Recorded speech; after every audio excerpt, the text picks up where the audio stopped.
আসসালামু আলাইকুম। কেমন আছেন সবাই? তো আশা করি সবাই ভালো আছেন। তো আমি আজকে এত রাইতে লাইভে কী কারণে আসছি দেখেন।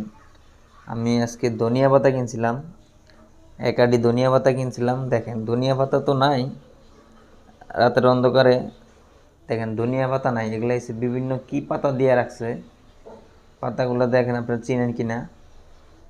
দেখেন কোনো ধনিয়া পাতা নাই।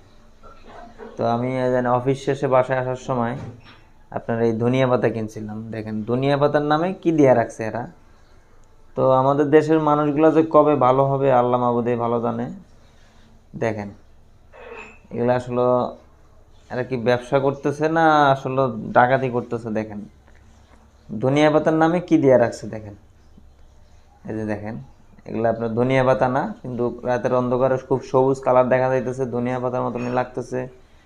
আসলে আমরা যারা রাত্রে অফিস শেষে বন্ধ করে যখন অফিস ক্লোজ করে যখন আসি আমরা, তখন আমাদের ভাগ্যে এই ধরনের চক্রান্ত ছাড়া আর কোনো কিছুই পেছে না। এগুলোই পেছে। দেখেন কি দিয়ে রাখছে ভাই। তো আপনারা দেখেন যে যেখান থেকে যারা শাক কিনেন এবং এই আপনার ধনিয়া পাতা কিনেন, হুশ করে জ্ঞান করে কিনেন, দেখেন আমার মতন এমন প্রতারণা হয়েন না।